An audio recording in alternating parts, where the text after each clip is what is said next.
Hello everyone, it's Laura Jane. I have a really super quick coloring video on the new Crafty Talk Decal from Altenew.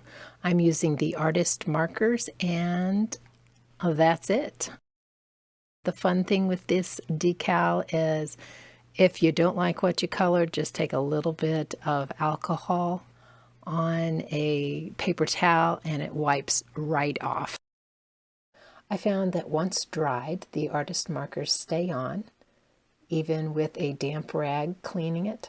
It's perfect. This Crafty Talk Decal Set features several outlined open blooms, perfect for coloring, or you can leave them plain. And there are a lot of really fun sayings. The question is, how would you use these decals? What would you place them on? Let me know in the comment section below. I'd love to hear your ideas of how to use this Crafty Talk decal. After I colored the decal, I put it on my mixer. I've always wanted a pretty decorated mixer, and now I have one.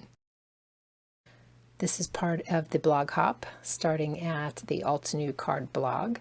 I have the link in the description box below. Make sure you click that link so you can hop along for more inspiration. Thank you for watching today, and we'll see you next time. Bye.